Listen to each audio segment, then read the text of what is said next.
La plus grande tristesse dans la vie d'Alain Chamfort ne réside pas dans ses échecs professionnels ni dans la pression de la célébrité. C'est la perte de son père, Jacques Chamfort, qu'il aimait et respectait par-dessus tout, dans un accident d'avion en 1970, alors qu'Alain n'avait que 21 ans. Jacques est un ingénieur aéronautique, un homme intelligent et strict qui encourage toujours Alain à poursuivre sa passion pour la musique, même si sa famille n'a aucune tradition artistique. Né dans une famille de la classe moyenne parisienne, Alain a grandi dans les rues animées de Montparnasse, ses parents travaillant dur pour subvenir aux besoins de ses trois frères. Jacques emmenait souvent Alain au concert du théâtre du Châtelet, lui racontant des anecdotes sur de grands artistes comme Jacques Brel et Charles Aznavour, lui inspirant le rêve de devenir musicien. Le jour où son père est décédé, Alain se préparait pour une petite représentation dans un café à Paris. Il reçut des nouvelles de sa mère par un bref appel téléphonique, la voix tremblante. « Alain, ton père est mort. » Jacques effectuait un vol d'essai pour la compagnie aérienne où il travaillait lorsque l'avion s'est écrasé et a heurté le sol en banlieue parisienne. Alain s'est précipité sur les lieux avec sa mère, mais il ne restait que l'épave de l'avion et le corps de son père recouvert d'un drap blanc. Il s'agenouilla au bord de la route, serra fermement la main de sa mère et ses larmes coulèrent de manière incontrôlable. Il pleurait non seulement parce qu'il avait perdu son père, mais aussi parce qu'il se sentait impuissant de ne pas pouvoir lui dire au revoir, incapable de remercier son père pour les leçons de vie qu'il lui avait enseignées. La mort de son père devient la plus grande douleur de la vie d'Alain Chamfort. Après les funérailles, sa famille est tombée dans la pauvreté, et Alain a travaillé jour et nuit pour subvenir aux besoins de sa mère, mais il n'a jamais surmonté cette perte. Il est devenu renfermé, s'asseyant souvent seul dans sa chambre, regardant de vieilles photos de son père et se reprochant de ne pas avoir été plus présent pour lui. Dans les années qui suivirent, chaque fois qu'il composait, il pensait à son père, imaginant Jacques l'écoutant de quelque part au loin. Cette tristesse n'a jamais disparu. Elle est devenue une partie de lui, influençant ses chansons ultérieures avec des mélodies mélancoliques, des paroles remplies de nostalgie et de regret. Chaque fois qu'il chantait Manureva, une véritable chanson de lui, mais dans cette histoire, on suppose qu'elle a été écrite en mémoire de son père, il ne pouvait retenir ses larmes, comme une façon d'exprimer ses sentiments. La carrière d'Alain Chamfort a été un long voyage rempli de sueur, de larmes et de moments de gloire mémorables. Né à Paris, il a grandi au milieu des anciennes rues pavées et de l'atmosphère artistique typique de la capitale française. Son père, Jacques, était ingénieur. Sa mère, Marie Chamfort, employée de banque, tous deux travaillaient sans relâche pour subvenir aux besoins de la famille. Dès son plus jeune âge, Alain aimait la musique, jouant souvent du piano sur le vieux piano familial et chantant des chansons à la radio. À l'âge de 17 ans, il a commencé à se produire dans de petits bars du quartier latin, jouant du clavier et chantant des chansons qu'il avait composées lui-même pour gagner de l'argent afin de subvenir aux besoins de sa famille. Bien qu'il n'ait pas eu l'occasion d'étudier la musique formellement dans un conservatoire, il a appris seul grâce à de vieux livres et s'est entraîné tous les jours dans l'appartement exigu de sa famille. En 1976, à l'âge de 27 ans, Alain fait ses débuts avec la chanson Manureva, une chanson au style pop électronique mêlé de profondeur, attirant rapidement l'attention du public français. Avec sa voix chaleureuse et émotionnelle et son style d'interprétation raffiné, il a conquis le cœur des auditeurs et a inauguré un âge d'or pour sa carrière.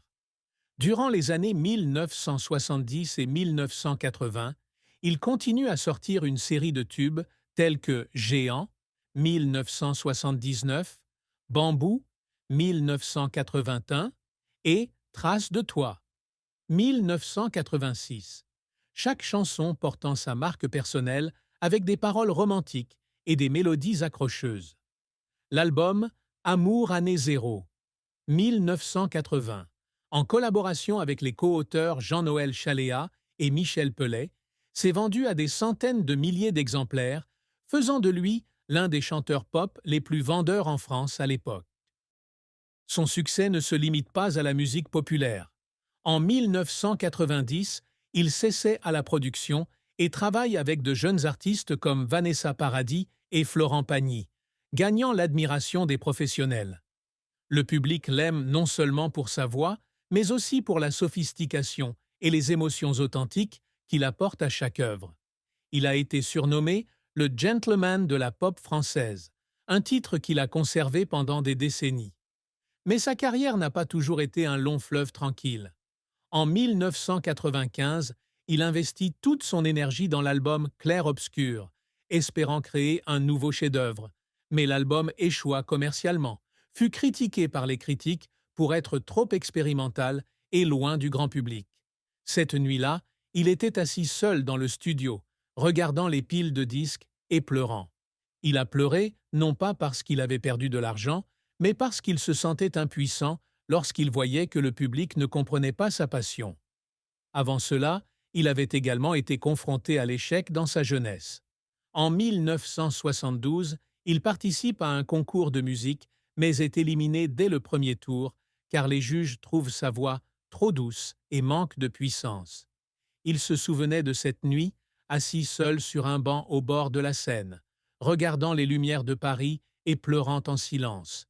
Il pleurait non pas parce qu'il était éliminé, mais à cause du sentiment d'impuissance lorsque son rêve semblait si lointain.